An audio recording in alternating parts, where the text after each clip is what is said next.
Salut tout le monde, on se retrouve aujourd'hui pour parler de la saison 3 de la série La Roue du Temps. C'est une série que globalement j'aime bien, j'ai vu les 2 premières saisons quand elles sont sorties et je les ai regardées à nouveau juste avant la sortie de la saison 3, histoire de me souvenir un peu de tout ce qu'il s'est passé avant. Et pour le coup, j'ai l'avis de quelqu'un qui ne connaît pas l'univers hormis avec la série, c'est-à-dire que je n'ai pas lu les livres. J'ai les 6 premiers tomes, ils m'attendent, mais pour le moment, je n'ai pas eu le temps de les lire et j'attendais aussi de regarder la saison 3 avant de me plonger dans les livres. Et cette nouvelle saison m'a vraiment donné envie de lire les livres, mais pour le moment, en tout cas, dans cette vidéo, j'ai l'avis de quelqu'un qui n'a pas lu les livres, donc je ne risque pas de comparer, et du coup, j'aurai sûrement un avis différent de quelqu'un qui a lu les livres. Et si vous voyez des oreilles de chat passer, c'est Spike qui a décidé de venir dire bonjour pendant que je tourne ma vidéo. Bref, il s'agit peut-être pour moi de la meilleure saison parmi les 3 saisons. Vraiment, je pense que j'ai préféré la 3e. Et cette fois-ci, dans cette vidéo, il n'y aura pas de partie sans spoiler, ce qui me permet en fait de parler librement et de ne pas faire attention à si je spoil ou non. Du coup, si vous n'avez pas encore vu la saison 3 de La Roue du Temps, vous risquez d'être spoilé. Bien sûr, dans cette saison 3, l'univers est déjà posé, le contexte et la quête aussi. On connaît aussi les personnages, plus ou moins, selon le personnage et son importance. Et c'est peut-être pour cette raison que, pour moi, cette saison 3 est ma préférée, tout simplement parce qu'en fait, c'est plaisant de suivre les aventures de personnages qu'on connaît dans un univers que l'on connaît. J'ai l'impression d'avoir le même ressenti que lorsque je lis le tome 4 ou 5 d'une saga, l'univers est posé, on découvre des choses, mais c'est vrai qu'on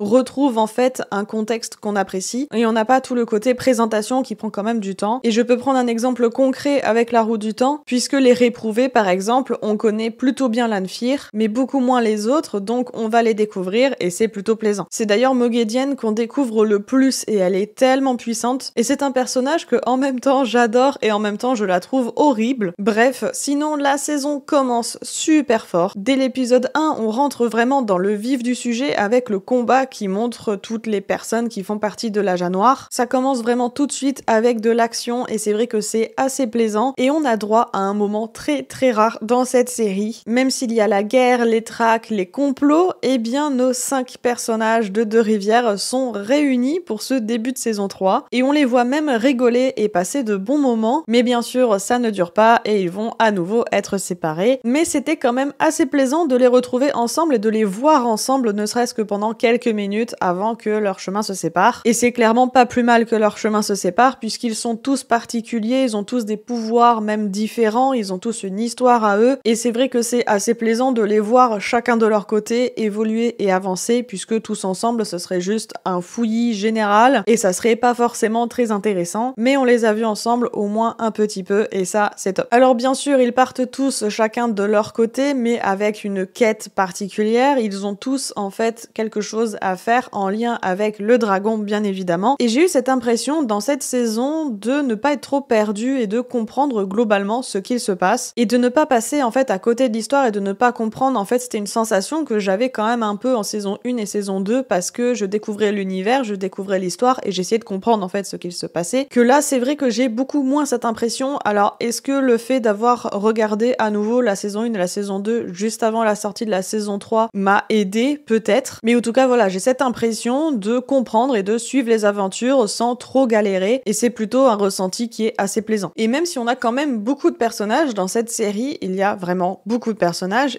on va nous en rajouter davantage. Je pense notamment à la famille d'Elaine qui vient d'Andorre. Alors ça fait des nouveaux personnages, mais ils ne restent pas spécialement longtemps, on les voit pas beaucoup, mais on les voit suffisamment pour nous montrer qu'il y a un réprouvé parmi eux, donc j'imagine que c'est surtout pour une suite, pour une saison 4 potentielle. Et j'ai eu en fait cette impression que à chaque fois qu'on nous rajoute un personnage, même si c'est pour 5 minutes ou pour un épisode, j'ai l'impression que c'est un personnage qui va servir pour plus tard, et que vraiment la série a été pensée pour avoir beaucoup de saisons, et que du coup cette saison 3 n'est qu'un chapitre au final de cette grande histoire. Bref, je m'égare un peu. Si on revient à la saison 3, il y a 4 à 5 histoires différentes. On a des points de vue différents, des endroits différents, des personnages bien sûr différents, mais toutes les histoires se déroulent en même temps. Et 5 histoires, c'est beaucoup, mais l'avantage, c'est que on reste longtemps avec chaque histoire avant de switcher sur une autre histoire, un autre personnage. Et c'est vrai que je suis pas très fan du fait de changer de point de vue toutes les 10 minutes, je trouve que ça va trop vite. Mais là, c'est pas le cas parce que dans un épisode, on ne va pas switcher sur toutes les histoires, on va avoir que 2 voire 3 histoires, donc on a beaucoup de temps, puisque c'est des épisodes quand même d'1 heure, donc on a beaucoup de temps avec chaque histoire pour pour avancer. Et on va parler des 5 différentes histoires, ça permettra du coup de parler des différents personnages. On va pas parler de tout le monde, ni de tout, bien sûr. Je vais quand même essayer d'aller assez vite et d'aller à l'essentiel. On va bien sûr commencer avec le dragon réincarné. Donc, en gros, on va parler de Rand, Egwene, Moiraine, Lan et un petit peu des Aiel. Déjà, Rand a une histoire qui est assez complexe. Mais on avance beaucoup dans le sens où on apprend énormément de choses sur le dragon réincarné, donc pas uniquement Rand, sur ses origines, mais aussi sur les origines des différents peuples, mais également l'histoire des Aiel, comment tout fonctionne. Bref, on apprend énormément de choses et de ce côté-là, ça avance plutôt bien. Mais à part ça, Rand est un personnage que je n'apprécie pas. Il me gonfle par moments. Il est assez saoulant, mais j'ai vraiment l'impression qu'on n'essaye pas en fait de rendre ce personnage appréciable. Surtout qu'il y a toute cette part de folie et d'ombre qui le suit absolument partout. Mais voilà, ça en fait un personnage que je n'apprécie pas, donc le suivre est intéressant, mais je vais clairement pas m'attacher à lui. Egwene, c'est à peu près pareil, c'est un personnage que par défaut je n'apprécie pas spécialement, mais par contre je trouve qu'elle évolue énormément. Elle prend totalement son envol, elle devient forte et vraiment elle trace sa route et ça c'est plutôt plaisant. Concernant Moiraine et Lan, alors Lan c'est un personnage que de base j'adore, mais là en fait on le voit pas beaucoup, on parle un peu de son peuple et tout, mais pas plus que ça. Du coup c'est deux personnages qui n'avancent pas plus que ça, juste ils suivent Rand et c'est bien normal, du coup j'ai pas grand chose à dire sur eux. Par contre on découvre davantage les Aiel et c'est super intéressant et super plaisant de les découvrir et j'ai vraiment cette impression qu'on a encore beaucoup de choses à apprendre. Concernant Liandrin et la Jas Noire, j'ai pas grand chose à dire. On apprend beaucoup de choses sur le passé de Liandrin, sur son enfance, sur aussi le pourquoi du comment elle a rejoint le Ténébreux. Toute cette partie-là est plutôt intéressante parce que ça nous permet de comprendre comment on en est arrivé là et c'est vrai que ça j'apprécie. Concernant l'histoire de Nynaeve, Elayne, Mat et Lyn, eh bien ça avance tout doucement. Pour le coup, je me demande vraiment qui est Tom Merrilin. Il semble avoir un lien avec Landor et Elayne, vraiment c'est un personnage qui est assez intriguant, mais j'imagine qu'on en saura plus par la suite. Par contre, Nynaeve qui se débloque enfin, qui à la fin de la saison 3 arrive enfin à canaliser, elle va donc enfin pouvoir servir à quelque chose. C'est un personnage que pour l'instant je n'arrive pas à apprécier, peut-être parce que j'ai cette sensation qu'elle ne sert à rien, mais aussi peut-être parce que depuis le début on nous dit qu'elle est super forte, peut-être la plus forte canalisatrice qu'on a vue depuis des siècles, mais que jusqu'à présent elle est incapable d'utiliser ses pouvoirs, du coup c'est assez frustrant en fait. Mais là c'est cool, elle s'est débloquée, donc peut-être que par la suite elle aura un impact incroyable sur du coup la suite des événements. C'est peut-être l'histoire que j'ai préféré suivre parmi les 5 histoires, celle où l'on suit Perrine, Loial et les deux Aiel. Et c'est peut-être aussi la seule histoire où, dès le début, je me suis demandé pourquoi